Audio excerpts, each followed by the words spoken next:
It's changed since then. But to have it, like, certainly, like, one of your lowest C-string, it's like someone who's a good character, but not, like, a wrestler that you put a lot of stock into in terms of credibility. To have someone like that holding, like, your top women's world title is a bit of a indictment on where your company sits compared to WWE.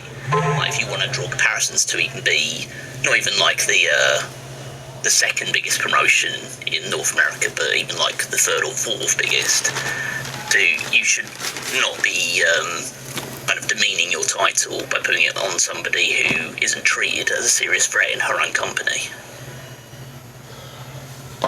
So that's the biggest thing. Like, it should be on someone like Lee Ingley, who's someone that you've put an investment into, signed with your company, and if he is going to be an NXT wrestler moving forward, it shouldn't be any lower than someone like Jada Parker or someone who actually has some credibility in the bank. Yeah, there are plenty people, like, I mean, Lola Vice, before she won the NXT Women's Championship, would have been an option that would have made a little bit more sense.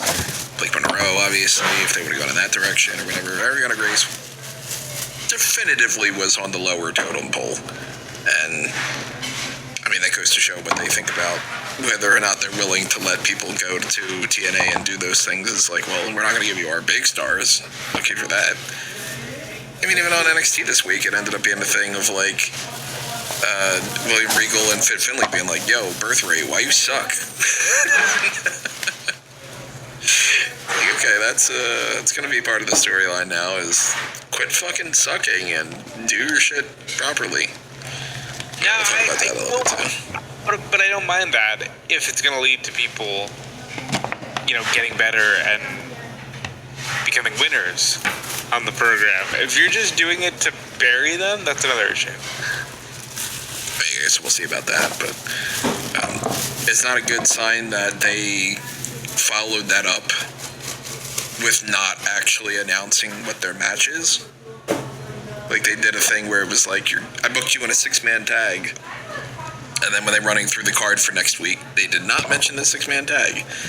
So I don't know if they forgot about it, or if they were just like, well, we don't want to put it out there because we don't know who we're going to fight, even though, why would you set up a match that you don't even know what the match is? I don't know what their game plan is there, but, yeah. Weird things go around. We'll talk more about some other NXT stuff in a little bit, but since we're talking about companies outside of WWE and all, let's mention this thing. On the, side of the WWE has a partnership with TNA. They also now own AAA, and one of those things that was very curious when they bought AAA was Stephanie McMahon in a situation right now where maybe that wouldn't be a great company to necessarily partner with, and there are going to be some odd things there with her ex-boyfriend. Well, El Cuatrero, if I'm saying the name correctly and all, has been found guilty of domestic violence and attempted femicide over attacking Stephanie Vaquera and doing whatever he did with her, facing up to, or maybe even more than, 50 years in prison. And good, because people should not do this kind of stuff. Also, Alberto Del Rio, Mr. Every time I get an opportunity, I claim that WWE wants to bring me back, even though there hasn't been anything that would remotely suggest that whatsoever, is now potentially also found in contempt of some of his, I don't know if it's technically parole or if it's, some kind of conduct situation of, like, if you're going to be this horrible piece of shit that's, like, attacking your wife or girlfriend or whatever it might be, you might not be in a good spot if you're laughing about the idea of beating up a woman on a public thing. Bad people should be punished. Fuck both those guys. I don't know if we have much to say about it other than that, but feel free if you guys want to chime in about those things. I mean, fuck both of those guys covers it pretty well.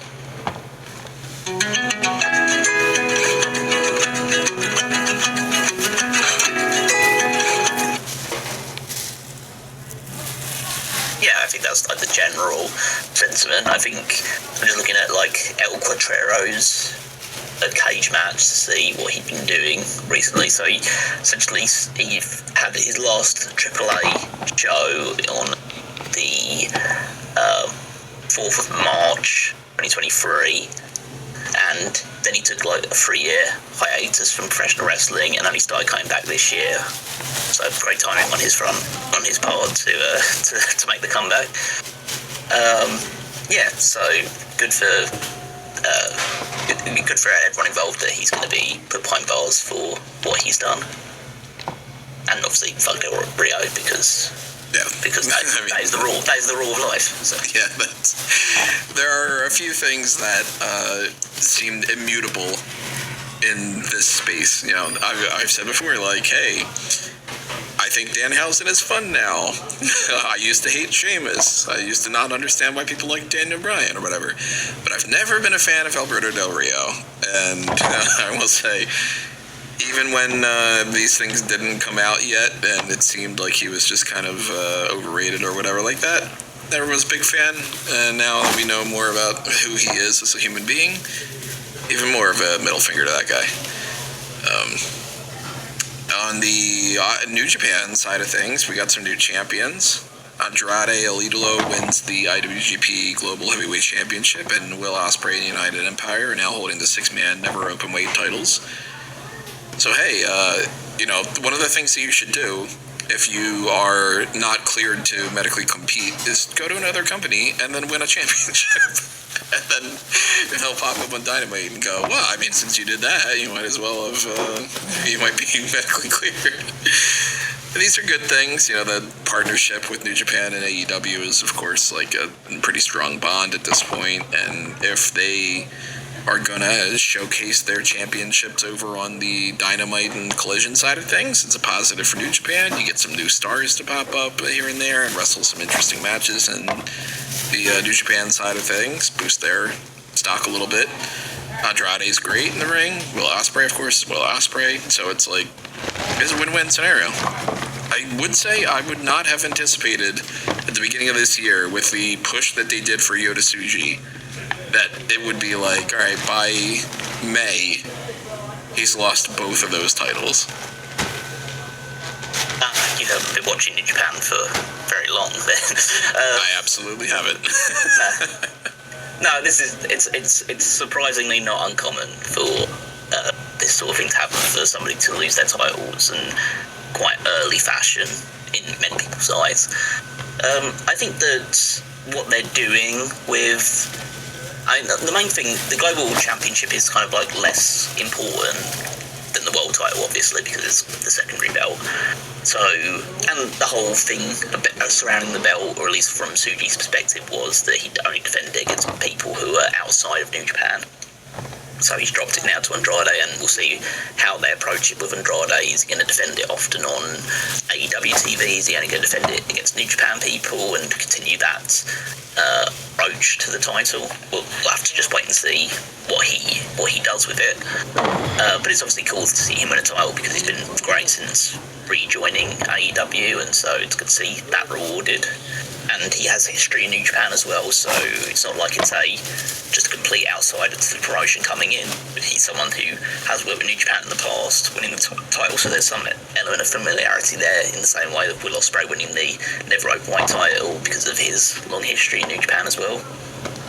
The main thing with Yota Tsuji is like the world title, and the fact that the reason why they put it on Callum Newman, to my belief, so I don't know this for certain because I'm not an insider, but my perspective would be that Callum Newman is being presented as like a top heel in the company, and they basically needed that top villain group to be established, especially with House of Torture kind of losing a lot of their star power with Evil leaving the company. They needed a new top heel group, and Callum Newman is the leader of United Empire now, and so I think they basically used that to elevate him to be a good foil for Yota Tsuji and Yu Uemura and Shota Umino on the other side. So that's kind of means the end, and Callum Newman defended his title against Shingo Takagi in the main event of the second night of the Wrestling Dontaku show. As would be expected, I mean, that's what Shingo Takagi is now. He's kind of like the default first challenger. You know, that they went through a period of time where, like,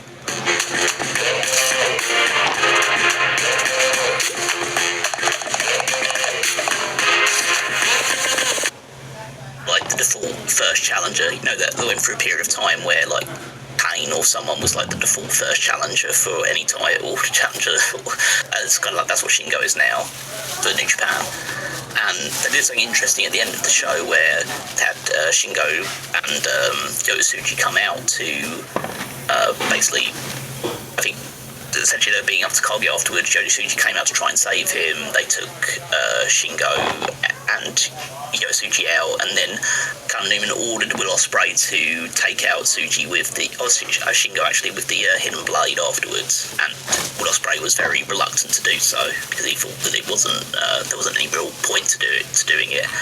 So again, they're pushing that narrative of Newman being the kind of despotic heel champion of the United Empire, and Ospreay being reluctantly forced as one of his stablemates to do his bidding for him.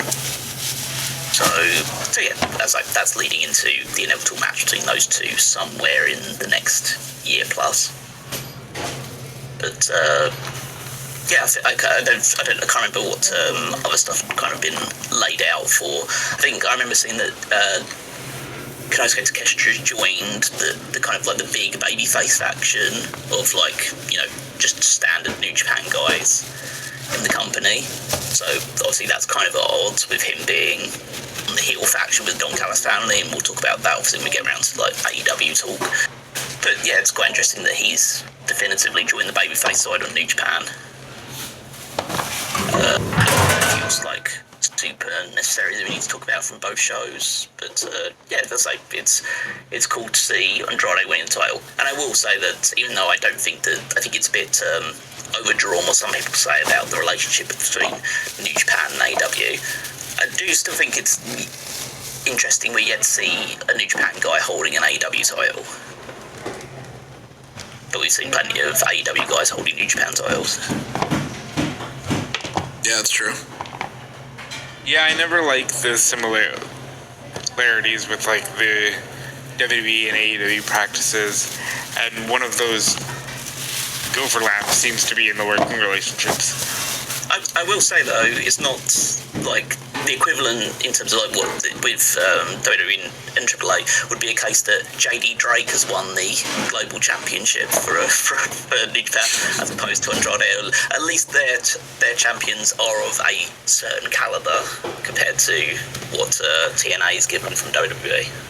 Well, I would say that AAA is treated a little more fairly with, Dom. I would say Dom is right about the level of, at least booking-wise, of an Andrade. Yeah, I'd say so. I mean, he's a prominent star, Intercontinental Champion at the same time for a bit there. But then, when it gets to certain other people, then it's a different story. Here's the topic we were talking about earlier for a split second where I mentioned it, but we'll come back around to it. Chelsea Green underwent some surgery to treat supraventricular tachycardia, as everybody, is fully aware. So it seems like this is an issue that she's been dealing with for her entire life, or at least for a while, and it's something associated with having an irregular heart rate going up and spiking and everything. So right after she is stepping up and being able to potentially fight for that Women's United States Championship, she has this going on, but it seems like it's something that she needed to get corrected for a while, and that's never a bad thing. So I'm curious when we're going to see her back in the ring, or if this is going to influence anything or fix anything, make anything more difficult in the future and all.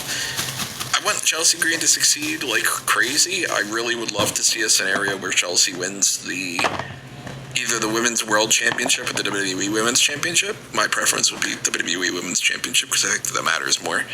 But I haven't seen anything that specifies exactly when her return table is supposed to be. Have you guys come across anything like that? She's got another week of bed rest, and then she'll take it from there.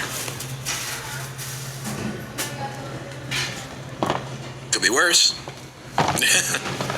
Yeah, I mean, when you find this out, and again, not knowing anything about this, learning that she does the thing she does with heart condition makes me respect her all that much more. Like taking ladder bumps and shit. When you've got regular heartbeat that can spike at any point. Like that's really cool that she does the thing she does, and I'm glad she's healthy. And I'm glad that it seems to be like it was a low, minimally invasive procedure, and I'm glad she's all right.